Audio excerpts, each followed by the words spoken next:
Hello, good morning. എല്ലാവർക്കും പുതിയൊരു വീഡിയോയിലോട്ട് സ്വാഗതം. എന്തൊക്കെയുണ്ട് വിശേഷം? എല്ലാവരും സുഖമായിരിക്കുമല്ലേ? അപ്പോൾ ഇന്ന് ഞാൻ ഒരു മോർണിംഗ് വ്ളോഗാണ് കാണിക്കുന്നത്. ഇന്ന് സ്കൂളുള്ളത് കൊണ്ട് തന്നെ രാവിലെ 5 മണിക്ക് എണീക്കും. സ്കൂളുള്ള ഡേയ്സൊക്കെ ഞാൻ 5 മണിക്ക് എണീക്കാറ്. അല്ലെങ്കിൽ സ്കൂളില്ലെങ്കിൽ നമുക്ക് കുറച്ച് നേരം കൂടി കിടന്നുറങ്ങാമല്ലോ. ഇവിടെ മോന് രാവിലെ 7 മണിക്ക് പോകണം. അപ്പം ഞാനെന്നും 5 മണിക്കാണ് രാവിലെ എഴുന്നേൽക്കാറുള്ളത്. ഞാൻ വീഡിയോ എഡിറ്റ് ചെയ്യുമ്പോഴാണ് ഒരു കാര്യം ശ്രദ്ധിച്ചത്. ഇത് വീഡിയോയിൽ ഇടയ്ക്കിടയ്ക്ക് ഇങ്ങനെ ഒരു വെട്ടത്തിൻ്റെ എന്തോ ഒരു ഇതുപോലെ തോന്നുന്നുണ്ട്, ഒരു മങ്ങൽ പോലെ. അതെന്തോ സംഭവമെന്ന് എനിക്കറിയത്തില്ല. ഇനി ഞാനിത് ഫോൺ ട്രൈപോഡിൽ വെച്ചിട്ട് ആണ് ഷൂട്ട് ചെയ്തുകൊണ്ടിരുന്നത്. അപ്പോൾ അതിന് കണ്ടിന്യൂസ് വെച്ചിരുന്നത് കൊണ്ട് ഇങ്ങനെ ബ്ലറാവുന്നതാണോ എന്നും അറിയാൻ വയ്യ. എന്തായാലും ഇനിയിപ്പോൾ അടുത്ത വീഡിയോ എടുക്കുമ്പോൾ ഒന്ന് ശ്രദ്ധിക്കാവേ. രാവിലെ ഞാനത് ശ്രദ്ധിച്ചില്ലായിരുന്നു. എഡിറ്റ് ചെയ്യുന്ന സമയത്താണ് ഞാനത് നോക്കിയത്. അപ്പോൾ രാവിലെ ഞാൻ വന്നിട്ട് ബ്രേക്ക്ഫാസ്റ്റ് ഉണ്ടാക്കുവാണ്. ഇന്ന് ബ്രേക്ക്ഫാസ്റ്റ് ഇടിയപ്പമാണ് ഉണ്ടാക്കുന്നത്. അപ്പോൾ ഇടിയപ്പത്തിനുള്ള മാവൊക്കെ അവിടെ കുഴച്ച് റെഡിയാക്കി വെച്ചിട്ട് മോന് സ്കൂളിൽ കൊണ്ടുപോകാനായിട്ട് ഇന്ന് ഗീ റൈസാണ് ഉണ്ടാക്കുന്നത്. അവന് ചോറും കറികളെക്കാട്ടിലും താല്പര്യം ഇതുപോലെയുള്ള റൈസുകളാണ്. വെറൈറ്റി റൈസുകളൊക്കെ ഉണ്ടാക്കി കൊടുക്കുകയാണെങ്കിൽ അത് ഫുള്ള് കഴിക്കും. അതുപോലെ വെജിറ്റബിൾസൊക്കെ കഴിക്കും ഇത്തിരി ബുദ്ധിമുട്ടുള്ള കൂട്ടത്തിൽ.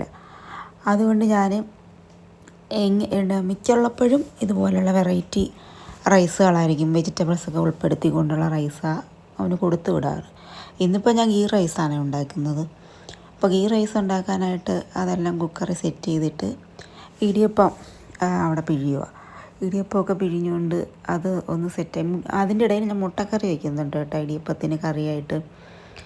അപ്പോൾ അതൊന്നും ഞാൻ കാണിച്ചിട്ടില്ല. അപ്പോൾ മുട്ടയൊക്കെ റെഡിയാക്കി മുട്ടക്കറിയൊക്കെ ഉണ്ടാക്കി മാറ്റി വെച്ച് ഇടിയപ്പമൊക്കെ റെഡിയാക്കിക്കൊണ്ടിരിക്കും. അതാണ്ട് ഇപ്പോഴും ആ വീഡിയോ അങ്ങനെ വെട്ടുന്ന പോലെ തോന്നുന്നു. ഇനി സ്റ്റാൻഡ് എൻ്റെ കൈയോട്ട് തട്ടിയിട്ട് ഇനി വീഡിയോയ്ക്ക് ഇങ്ങനെ വെട്ടൽ വന്നതാണോന്നും അറിയാൻ വയ്യ.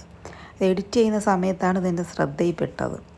സ്കൂളുള്ളത് കൊണ്ട് ഞാൻ പെട്ടെന്നാക്കാൻ വേണ്ടിയിട്ട് ഞാനിത് ക്യാമറ ഇത് വെച്ചിട്ട് ഞാൻ നോക്കാൻ പോയില്ല. ഇടയ്ക്കിടയ്ക്കൊന്ന് ഇത് വീഡിയോ കിട്ടുന്നുണ്ടോ എന്ന് നോക്കുന്നതേ ഉള്ളായിരുന്നു.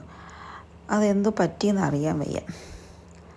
അതെന്തെങ്കിലും ആവട്ടെ, ഇനിയിപ്പോൾ അടുത്ത വീഡിയോ തൊട്ട് ഞാൻ ശ്രദ്ധിക്കാവേ. അപ്പോൾ ഞാൻ ഇടിയപ്പമൊക്കെ എല്ലാം സെറ്റാക്കി അവിടെ അടച്ച് വയ്ക്കുന്നുണ്ട്. പിന്നെ നിങ്ങൾക്കൊക്കെ എന്തുണ്ട് വിശേഷം? വീഡിയോ കാണുന്നവരൊക്കെ ഒന്ന് കമൻറ്റ് ചെയ്യുന്നേ. ഈ വീഡിയോ കാണുന്നവർ ആരും കമൻറ്റൊന്നും ചെയ്യാറില്ല. എന്തെങ്കിലുമൊക്കെ കമൻറ്റ് ചെയ്യണം കേട്ടോ കാണുന്നവർ. അപ്പോൾ ഇടിയപ്പമൊക്കെ സെറ്റാക്കി വെച്ചിട്ട് ഞാനിപ്പം മണി 6 ആയിട്ടുണ്ട്.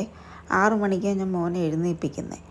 അത് വിളിച്ചില്ലെങ്കിൽ എണീക്കത്തുമില്ല, അവൻ കിടന്നുറങ്ങിക്കളയും. ഞാൻ പിന്നെ പോയിട്ട് അവനെ വിളിച്ച് എണീപ്പിച്ച് കഥകൊക്കെ തുറന്ന് നോക്കിയപ്പോൾ അത് 6 മണിയപ്പോൾ നേരമൊക്കെ വെളുത്ത് വരുന്നതേ ഉള്ളൂ. മഴയൊക്കെ പെയ്ത് കഴിഞ്ഞാൽ മുറ്റവും മതിലും എല്ലാം ആകെ നാശമായി കിടക്കുക. മുറ്റമൊക്കെ കിടക്കുന്ന നോക്കി പായലൊക്കെ പിടിച്ചിട്ട് മഴ പെയ്ത് കഴിഞ്ഞാൽ പിന്നെ ഇതാണ് അവസ്ഥ. ഞാൻ അതൊക്കെ കഴിഞ്ഞിട്ട് അവനെ വിളിച്ച് റെഡിയാവാനൊക്കെ വിട്ടതിന് ശേഷം വന്നിട്ട് ഒരു ചായയൊക്കെ ഇട്ട് കുടിച്ച്. അതൊന്നും വീഡിയോയിൽ കാണാനില്ല, കിട്ടിയില്ലെന്ന് തോന്നുന്നു. ഞാൻ ചായ കുടിക്കുന്നതൊക്കെ ഷൂട്ട് ചെയ്തായിരുന്നേ. ഇപ്പോൾ ഇതിൽ നോക്കിയപ്പോൾ അതൊന്നും കാണാനില്ല. അത് കിട്ടിയില്ലെന്ന് തോന്നുന്നു, റെക്കോർഡായി കാണത്തില്ല. അപ്പം ഞാൻ ചായയൊക്കെ ഇട്ട് കുടിച്ചിട്ട് ഇടിയപ്പമൊക്കെ എടുത്ത് റെഡിയാക്കി വെച്ച് ഇത് അവൻ അവിടെ വന്നിരുന്ന് കഴിപ്പിക്കുന്നുണ്ട്. ആളറിഞ്ഞിട്ടില്ല കേട്ടോ ഞാൻ വീഡിയോ എടുക്കുന്നത്. വീഡിയോ എടുക്കുന്നതെന്നാണോ അറിഞ്ഞു കഴിഞ്ഞാൽ എൻ്റെ കാര്യത്തിൽ തീരുമാനമാവും. അതൊക്കെ കഴിഞ്ഞ് അവൻ കഴിച്ച് കഴിഞ്ഞിട്ട് യൂണിഫോമൊക്കെ ഇടാനായിട്ട് പോയിട്ടുണ്ട്. അപ്പോഴത്തേക്കും ഞാൻ അവൻ്റെ ലഞ്ചൊക്കെ റെഡിയാക്കി വെച്ച് ഗീ റൈസും ഇന്നലത്തെ ചിക്കൻ കറി ഉണ്ടായിരുന്നു. അപ്പോൾ അതൊക്കെ ഒന്ന് ചൂടാക്കി സെറ്റ് ചെയ്ത് ലഞ്ചും വെള്ളവും എല്ലാം കൊണ്ട് ഇതുപോലെ വെച്ച് കൊടുക്കണം. ഞാൻ അതും കൂടെ കെട്ടിയും കൂടെ അത് ബാഗിൻ്റെ അകത്തൂടെ വെച്ച് കൊടുത്താൽ അവൻ അത്രയും നല്ലതെന്നും പറഞ്ഞുകൊണ്ടിരിക്കും. അതിപ്പോൾ എല്ലാ കുട്ടികളും അങ്ങനെ ആയിരിക്കും. അപ്പോൾ അതൊക്കെ കഴിഞ്ഞ് പിന്നെ ഞാനൊന്ന് വന്ന് നോക്കുക എന്തോ ഇവിടെ ഒരുക്കമൊക്കെ റെഡിയായോ. അപ്പോൾ അവനിവിടെ ഷൂ ഇടുവാണ്. ഷൂ ഒക്കെ ഇടുന്ന ഞാൻ ഒളിച്ചിന്ന് വീഡിയോ എടുക്കുക. എന്നോട് പറഞ്ഞ അമ്മ എന്നെ വീഡിയോ ഒന്നും എടുക്കരുത്, മുഖമൊന്നും കാണിക്കരുതെന്ന്. ഈ വീഡിയോ എങ്ങാനും കാണുവാണെങ്കിൽ എൻ്റെ കാര്യത്തിൽ തീരുമാനം.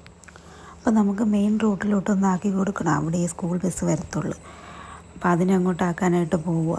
അല്ലാതെ വെയിറ്റും കൊണ്ട് കയറി നടന്നു പോകാൻ ഇച്ചിരി പാടല്ലേ, ഭയങ്കര വെയിറ്റാണ്. അപ്പോൾ നമ്മുടെ ഇന്നത്തെ വീഡിയോ ഇത്രയേ ഉള്ളൂ. അപ്പോൾ അടുത്ത വീഡിയോയിലൂടെ കാണാം.